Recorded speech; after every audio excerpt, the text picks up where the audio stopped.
Le gouvernement burkinabé, à l'issue de son conseil des ministres du mercredi 5 février 2020, a annoncé que les élections présidentielles et législatives se tiendront à bonne date, et ce malgré le contexte sécuritaire du pays. Ainsi, le corps électoral entend être convoqué le 22 novembre prochain et le calendrier électoral adopté par le cadre de concertation des acteurs étatiques du processus électoral fixe un délai raisonnable pour les autorités. Dans mon propos introductif, j'ai dit qu'il était important que nous n'ajoutions pas une crise institutionnelle à la question sécuritaire que nous connaissons. Et il est de l'obligation du gouvernement de tenir ces élections, c'est des engagements,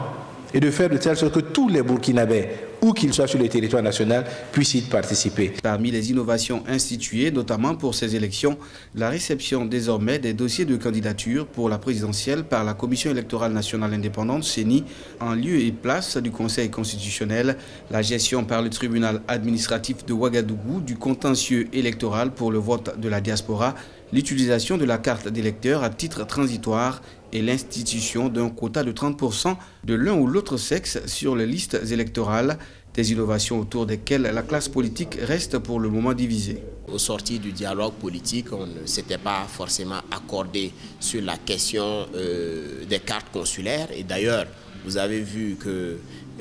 l'enrôlement au niveau de l'étranger, ça a été un fiasco. Et tout ça, ça explique plus ou moins les inquiétudes que l'opposition avait eu à émettre. Pour ce qui est des candidatures déjà déclarées à la présidentielle, l'on sait que le président Kaboré est celui qui portera les couleurs du MPP, parti majoritaire au pouvoir. Il aura face à lui des challengers, dont d'anciens proches du président Compaoré, à l'instar de l'ancien premier ministre Kadri Désiré Ouédraogo, porté par le mouvement Agir Ensemble, et Gilbert Noël Ouédraogo, président de l'Alliance pour la démocratie et la Fédération, Rassemblement démocratique africain ADF-RDA.